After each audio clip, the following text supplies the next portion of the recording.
Pasé 5 años construyendo la startup de mi amigo de la infancia hasta convertirla en un imperio multimillonario sin tomarme un solo día por enfermedad. Esta mañana, mi carta de despido estaba sobre mi escritorio. Por mí está bien. Me tomó exactamente 10 minutos borrar mi software propietario, empacar mi escritorio y salir.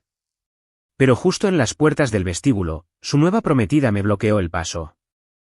Parecía completamente inocente. Oye, despedir a su primer amor fue solo un pequeño espectáculo para mis padres. Puedes volver a trabajar como mi asistente ahora. La carta de despido estaba sobre mi escritorio cuando entré esa mañana. Un sobre color crema. Mi nombre escrito en el frente en una fuente que no reconocí. Como si incluso la impresora quisiera mantenerse a distancia de mí. 5 años. Ese es el tiempo que había trabajado para esta empresa. No trabajado, construido. Cada noche, cada emergencia, cada día festivo, contestaba mi teléfono en lugar del de mi familia. Le di todo a un negocio que no existía hasta que ayudé a hacerlo realidad. 0 participación, 0 días por enfermedad, 0 advertencias antes de que éste sobreapareciera en mi escritorio como si un extraño lo hubiera dejado allí. Lo levanté lentamente. De la manera en que levantas algo que ya sospechas que te va a doler. Leí la primera línea 2 veces antes de que realmente la asimilara. Efectivo inmediatamente. Luego vi la firma en la parte inferior. Julián Mercado, no un gerente, no recursos humanos. El propio Julián, mi mejor amigo de la infancia. El hombre cuya idea de negocio comenzó en una servilleta en la mesa de la cocina de su madre, el hombre en el que creí antes que cualquier inversionista. Él la firmó.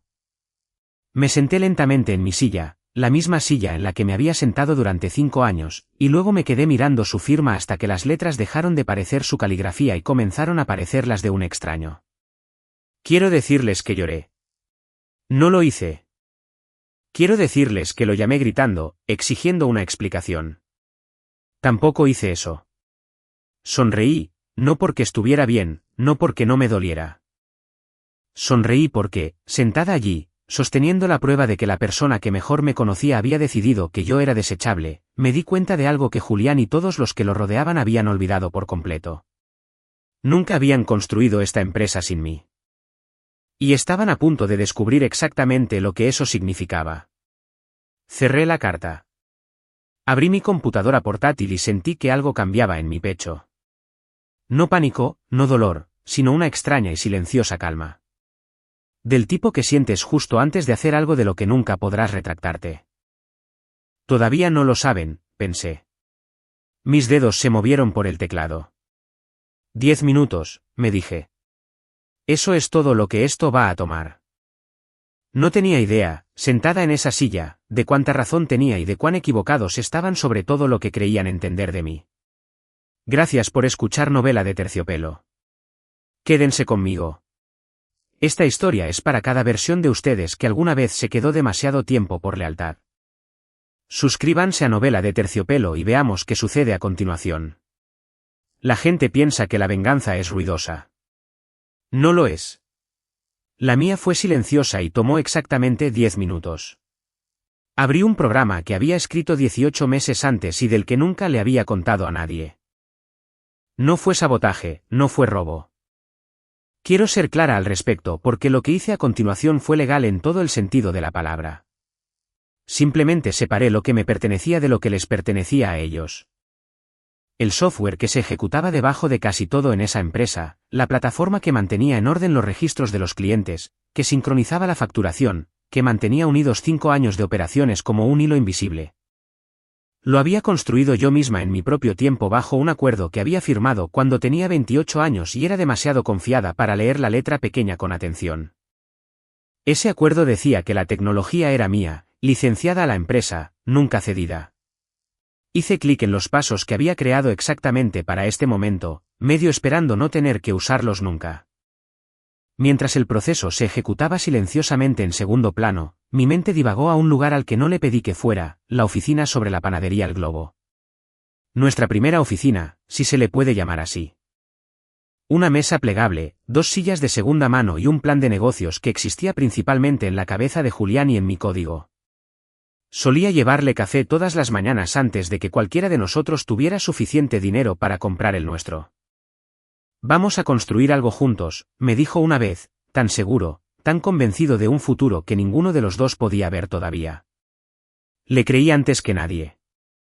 Trabajé sin paga durante los primeros 4 meses. Rechacé otra oferta de trabajo porque Julián me pidió que me quedara un poco más, solo hasta que las cosas se estabilizaran. Las cosas nunca se estabilizaron. Simplemente dejé de notar que siempre era yo quien mantenía todo unido. Ese fue mi error, si quieren llamarlo así. Confundí la lealtad con la obligación durante 5 años seguidos. Y nunca me detuve a preguntarme dónde estaba realmente la línea entre ellas. La pantalla frente a mí parpadeó, hecho. Cerré la computadora portátil. No me despedí de nadie. No necesitaba una escena dramática y, honestamente, no tenía la energía para darles una. Empaqué la fotografía de mis padres del cajón de mi escritorio, deslicé mi cuaderno en mi bolso y caminé hacia Recursos Humanos para firmar el último de mis papeles sin desperdiciar una sola palabra. Luego, caminé hacia el vestíbulo, con una caja de cartón contra mi cadera, la credencial ya desactivada en mi bolsillo. No estaba temblando.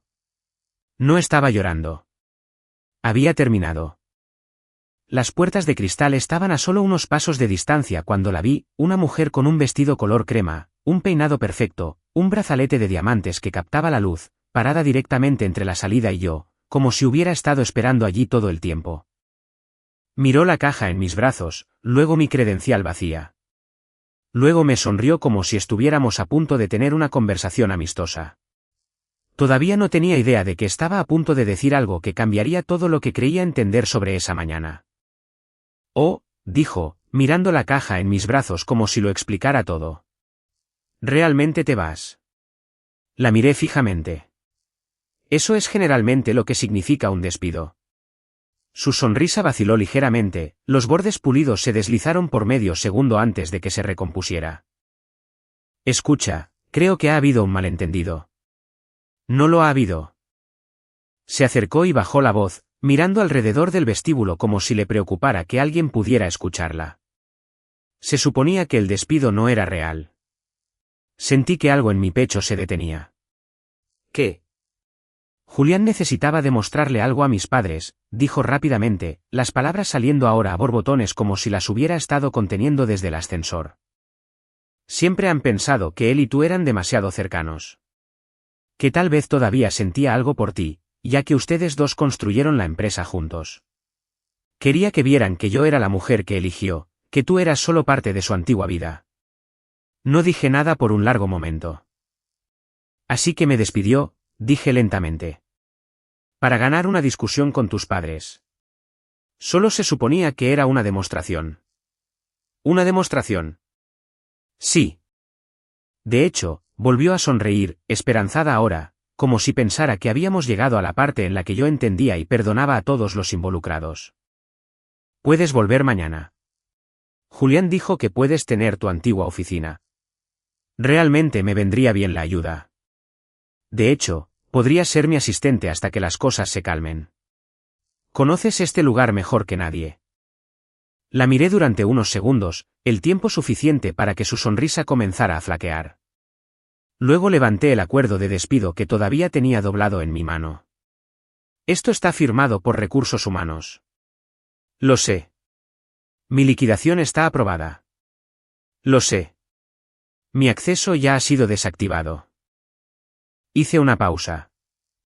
Y el software propietario que construí, la plataforma que se ejecuta debajo de casi todo lo que hace esta empresa, ya ha sido retirado de los sistemas de Calderón. Su rostro cambió, ya no era cortésmente confundido. Algo más cercano al miedo. ¿Qué? Pasé a su lado hacia las puertas, mi voz tranquila y uniforme. Dile a Julián felicidades. Me agarró del brazo antes de que pudiera dar otro paso. Espera, por favor. No lo entiendes. Miré su mano hasta que me soltó. No grité. No necesité hacerlo. Simplemente atravesé las puertas de cristal y salí a la mañana, dejándola allí de pie con una expresión que no necesitaba ver para saber exactamente cómo era. Lo que ella aún no entendía, lo que ninguno de ellos entendía todavía, era que los 10 minutos que acababa de pasar en mi escritorio ya habían iniciado una reacción en cadena que ninguno de ellos podía detener.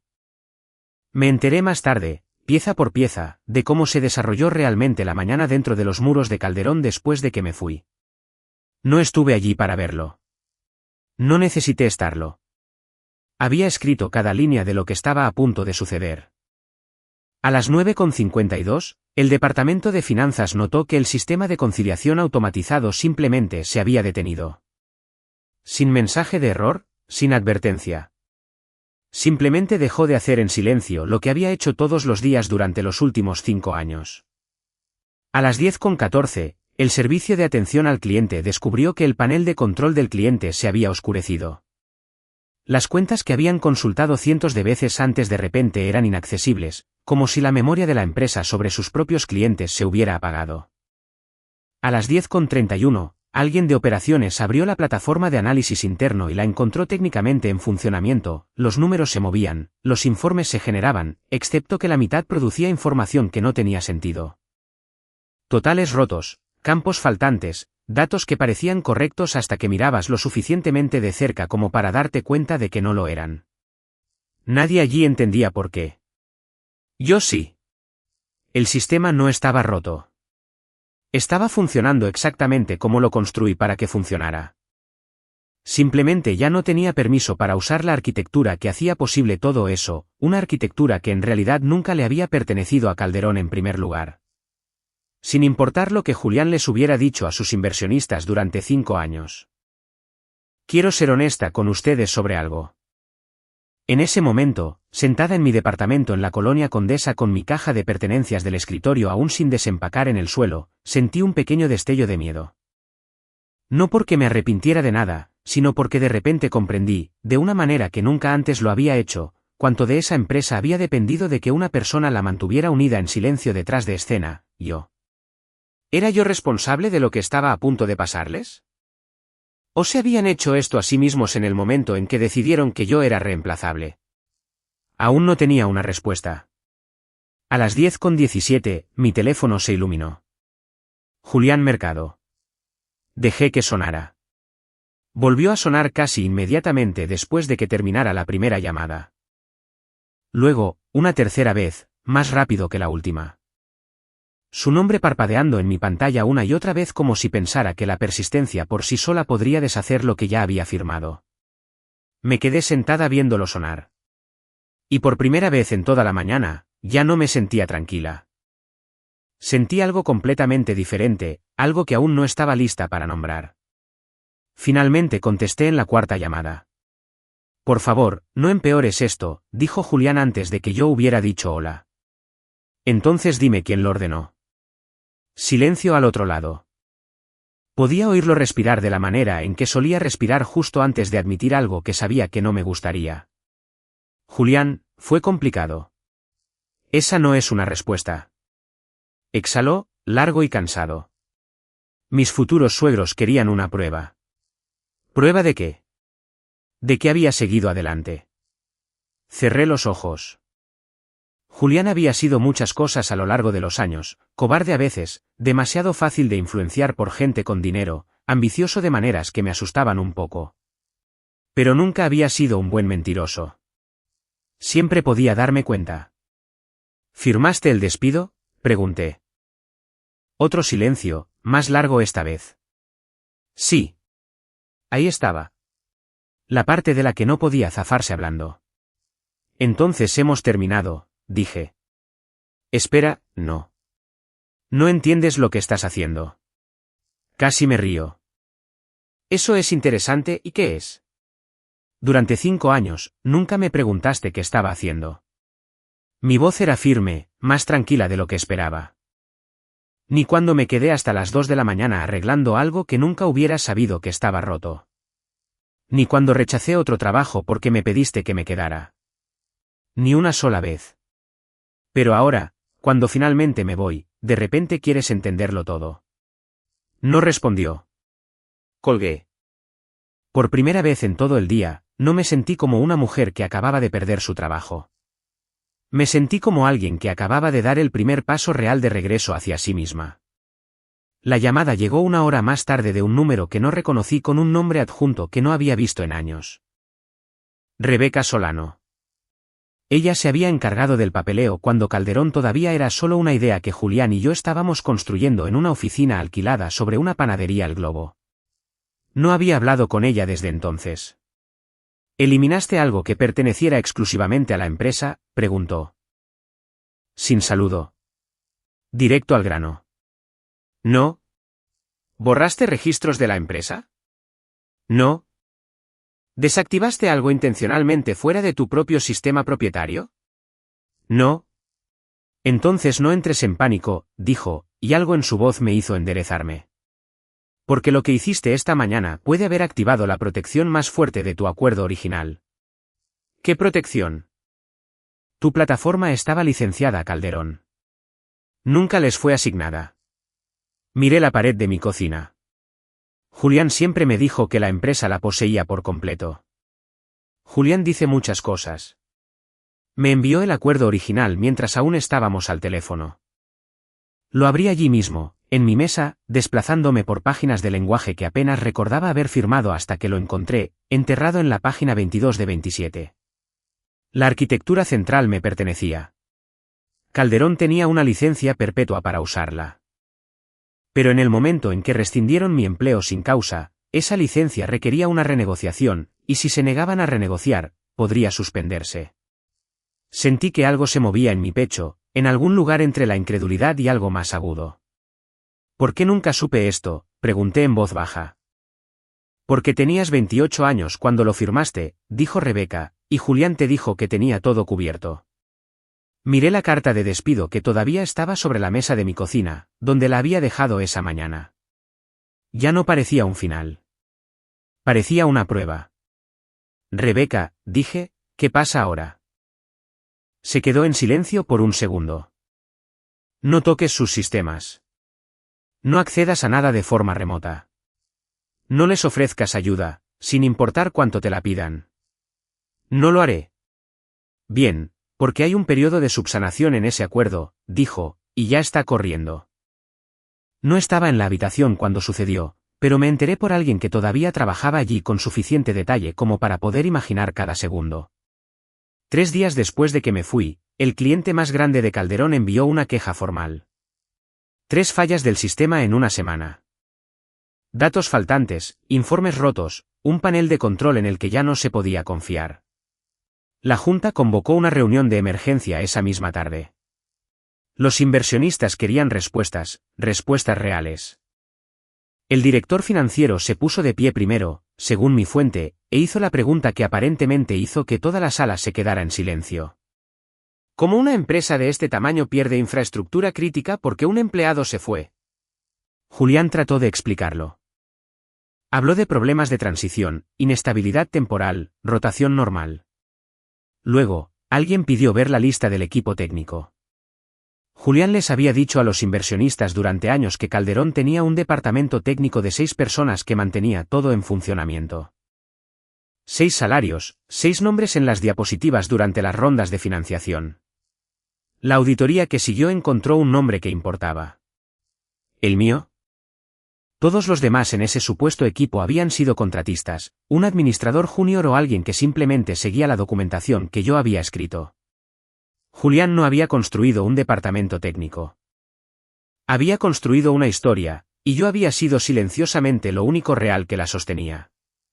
Según los informes, la sala se quedó helada cuando eso quedó claro. No porque alguien sintiera pena por mí, sino porque finalmente entendieron lo que realmente habían desechado. No destruí nada para que eso sucediera. No había tocado un solo sistema desde el día que me fui. La empresa simplemente dejó de funcionar sin la única persona que había pasado 5 años fingiendo que no necesitaba. Cerca del final de la reunión, según mi fuente, un miembro de la Junta hizo una pregunta que aparentemente detuvo a Julián en seco. ¿Quién aprobó su despido en primer lugar? Nadie en esa sala tenía una respuesta que tuviera sentido todavía. Julián apareció en mi departamento el jueves por la mañana y casi no lo reconocí. Sin traje, sin corbata. La versión de él que entraba a las reuniones de inversionistas con un aspecto intocable se había ido. Se paró frente a mi puerta sosteniendo una carpeta, luciendo como un hombre que no había dormido bien en días. Te pagaré, dijo antes de que yo hubiera dicho hola. No me moví de la puerta. Ese no es el problema. 9 millones de pesos. No. 18 millones de pesos. Solo lo miré. Quería ver si realmente creía que esa era la herida que necesitaba cerrar. ¿Recuerdas nuestra primera oficina?, pregunté en su lugar. Algo en su rostro se suavizó. La que estaba sobre la panadería El Globo. Solías decir que algún día construiríamos algo juntos, cuando ninguno de los dos tenía suficiente dinero para una silla decente. ¿Construimos algo? No, Julián. Negué con la cabeza lentamente. Yo construí algo. Tú lo poseíste. Su rostro se descompuso de una manera que casi no esperaba. Nunca quise lastimarte, dijo. La intención no borra las consecuencias. Maribel no quiso. Esto no se trata de Maribel, lo interrumpí con firmeza. ¿Nunca lo fue? Frunció el ceño. Entonces, ¿de qué se trata esto? De ti, dije. Sabías exactamente lo que yo significaba para esa empresa. Sabías cuánto de ella dependía de mí. Y cuando finalmente alguien te pidió que demostraras tu lealtad a otra cosa, elegiste sacrificarme porque en el fondo creías que siempre volvería de todos modos. Sus ojos se llenaron de lágrimas. Pero no sentí el impulso de consolarlo como lo habría hecho un año atrás. Eras mi familia, dijo en voz baja. No, dije, yo era tu certeza. Abrió la boca para responder, pero yo ya había escuchado suficiente. Cerré la puerta antes de que pudiera terminar. Quiero contarles lo que se siente al escuchar a alguien ofrecerte 18 millones de pesos para que desaparezcas en silencio. No se siente como ganar. Julián se paró en mi puerta, con la carpeta aún en la mano, y repitió el número como si pensara que lo había escuchado mal la primera vez. 18 millones de pesos, dijo de nuevo. Solo di que sí. Lo miré por un largo momento. Hace 5 años, ese número habría significado seguridad, libertad, todo por lo que había trabajado finalmente dando sus frutos. Ahora, de pie allí, solo se sentía como un insulto disfrazado de generosidad. ¿Crees que esto se trata de dinero?, dije en voz baja. No lo es. No, negué con la cabeza. ¿Nunca lo fue? Parecía confundido, como si realmente no pudiera entender qué más había que ofrecerle a alguien a quien había agraviado. Entonces, ¿qué quieres?, preguntó. Lo pensé, realmente lo pensé, de pie allí en mi puerta con él, mirándome como si la respuesta aún pudiera salvarlo. No quiero nada de ti, dije finalmente. Eso es lo que todavía no entiendes. No estaba enojada cuando lo dije. Esa es la parte que quiero que escuchen claramente. No estaba temblando, no estaba levantando la voz, no estaba tratando de devolverle el daño. Simplemente le estaba diciendo la verdad, con calma y firmeza, de la manera en que le explicarías algo a alguien que genuinamente no sabe más. El dinero no podía deshacer lo que él había permitido que sucediera. No podía borrar la carpeta de documentos que Rebeca y yo estábamos construyendo en silencio ni los 5 años que me había hecho creer que estaba construyendo algo para ambos en lugar de solo para él. Se fue sin decir otra palabra. Cerré la puerta, y por primera vez en toda la semana, no sentí que necesitara defender nada. Aquí está la pregunta con la que sigo lidiando y quiero saber qué piensan ustedes. ¿Es suficiente con marcharse? ¿O alguien que ha hecho esto necesita perder más que solo a ella? Díganmelo honestamente en los comentarios. Y si alguna vez han tenido que elegir la paz en lugar de la venganza, incluso cuando una parte de ustedes quería más, suscríbanse porque su historia no ha terminado. Y tampoco esta conversación. Él sobreapareció en mi puerta a la mañana siguiente. Sin advertencia, sin llamada telefónica previa. El mayor competidor de Calderón. Casi me río cuando vi el remitente. Aparentemente, las noticias viajaban rápido en esta industria, más rápido de lo que esperaba, y alguien del otro lado claramente había estado prestando mucha atención a todo lo que sucedía en Calderón esa semana. Lo abrí de pie en mi pasillo, todavía con la ropa de ayer. Esta vez no me ofrecían un puesto de mantenimiento. Querían que dirigiera toda su división de infraestructura. Un título real, autoridad real, un salario casi 4 veces superior a lo que Calderón me había pagado nunca. Y participación accionaria, participación real por primera vez en toda mi carrera. Me senté en el suelo de mi cocina y leí la oferta 2 veces, de la misma manera que había leído mi carta de despido 2 veces solo unos días antes. 2 cartas, 2 sentimientos completamente diferentes. No me sentí triunfante, exactamente. No fue un momento de fuegos artificiales o celebración. Se sintió más silencioso que eso, algo más cercano al alivio, como si finalmente me estuvieran dando la prueba de que todo lo que había construido para Calderón no había desaparecido con esa carta de despido. Simplemente había estado esperando a alguien dispuesto a valorarlo de verdad. Firmé la oferta esa misma tarde.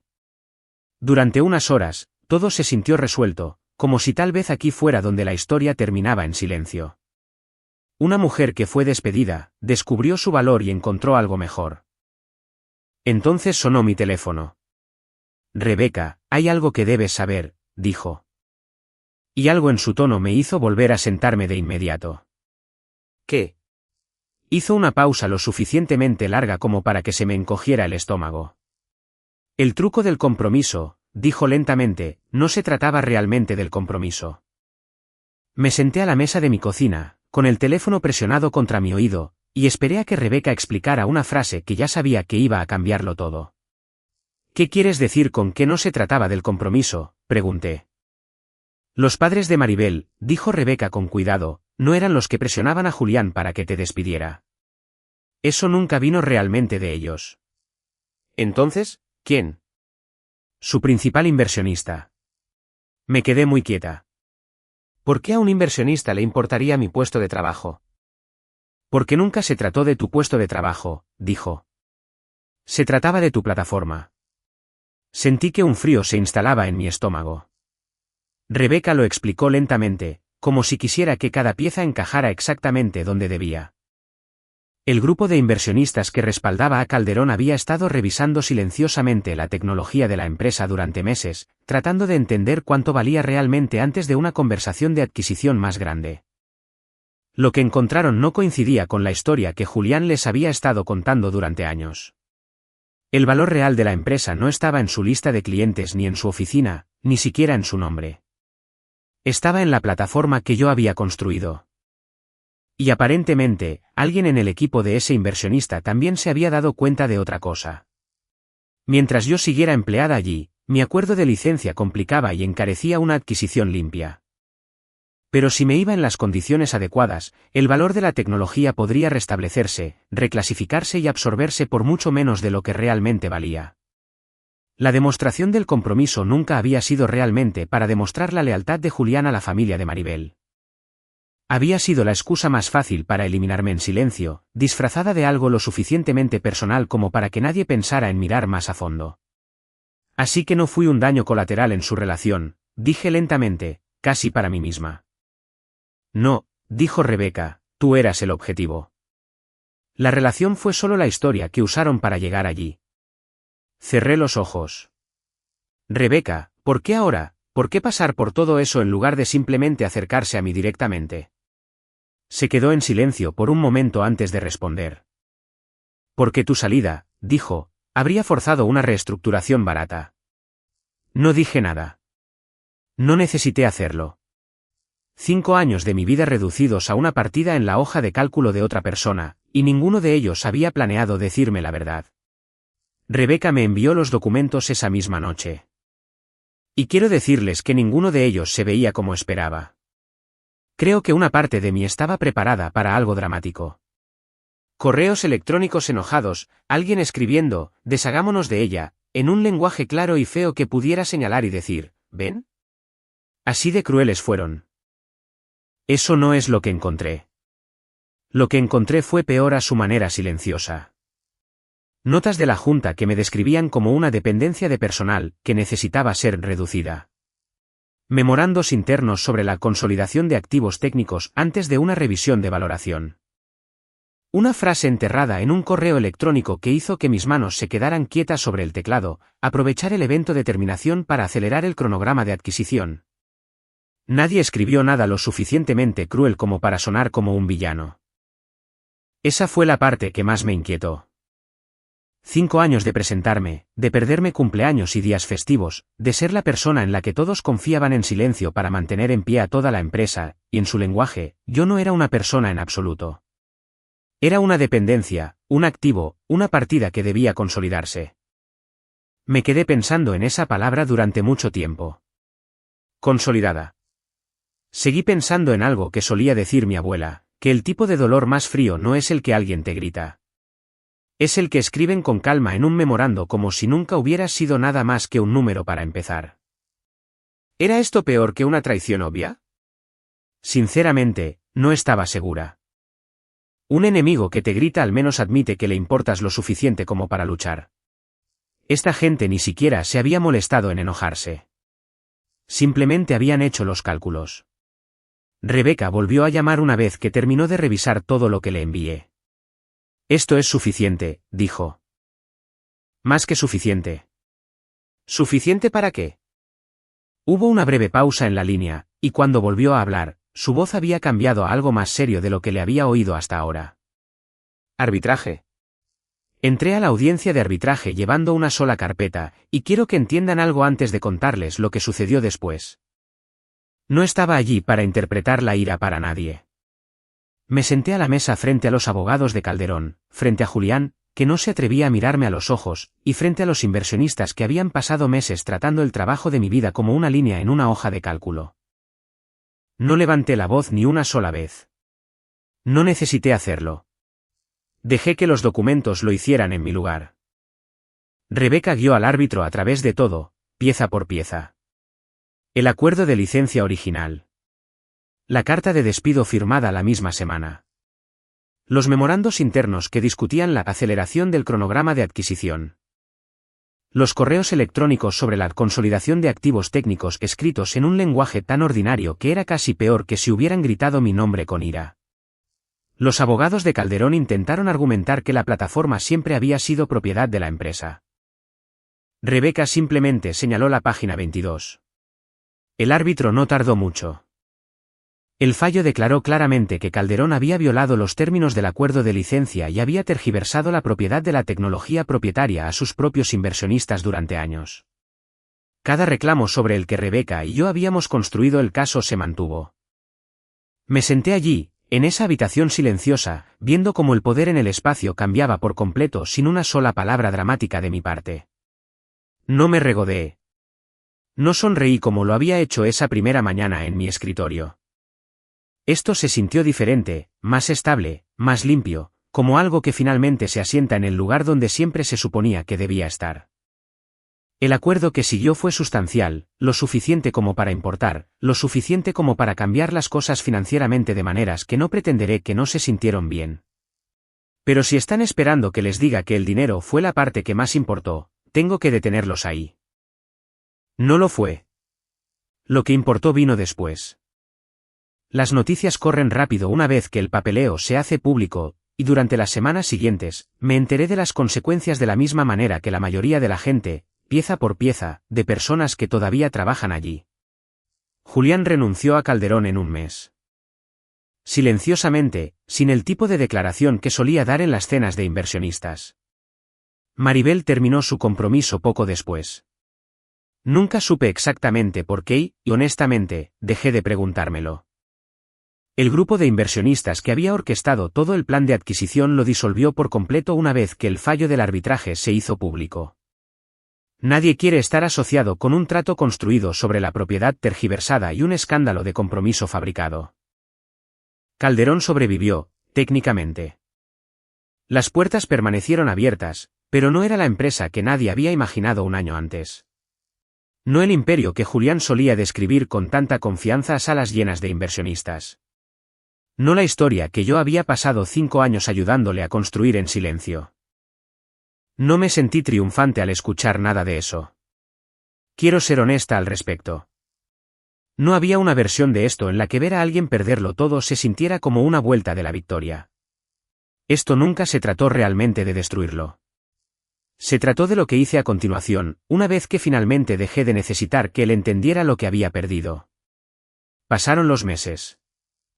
Me instalé en mi nuevo puesto, construí nuevos sistemas, comencé a confiar en la gente lentamente de nuevo, de la manera en que lo haces después de algo como esto. Luego, una tarde, alguien que solía trabajar conmigo en Calderón me envió un mensaje que no esperaba en absoluto. Se trataba de Julián, y no era lo que pensé que escucharía. El mensaje en mi teléfono esa tarde decía que Julián había aceptado silenciosamente un puesto técnico en una pequeña startup, trabajando bajo la dirección de otra persona por primera vez en su vida. Sin titulares, sin cenas de inversionistas, solo un hombre aprendiendo, un poco tarde, lo que realmente se necesita para construir algo en lugar de simplemente poseerlo. Me quedé pensando en eso por un tiempo antes de sentir algo al respecto. Y lo que finalmente sentí no fue triunfo. Fue algo más cercano a la paz. Para entonces, yo había construido algo propio. Más pequeño que Calderón, más silencioso. Sin cajas de cartón esperando en los escritorios con el nombre de alguien impreso en un sobre que nunca vieron venir. Sin ningún empleado trabajando sin paga durante meses porque alguien les pidió que fueran pacientes un poco más. Me aseguré de eso desde la primera contratación. Participación accionaria desde el primer día para cualquiera que ayudara a construir lo que estábamos construyendo. La lealtad nunca iba a ser una moneda en mi empresa. Iba a ser una elección que la gente hiciera porque quería, no porque se sintiera obligada. A veces pienso en ese vestíbulo. Maribel parada allí con su vestido color crema, ofreciéndome mi antiguo escritorio como si fuera un regalo.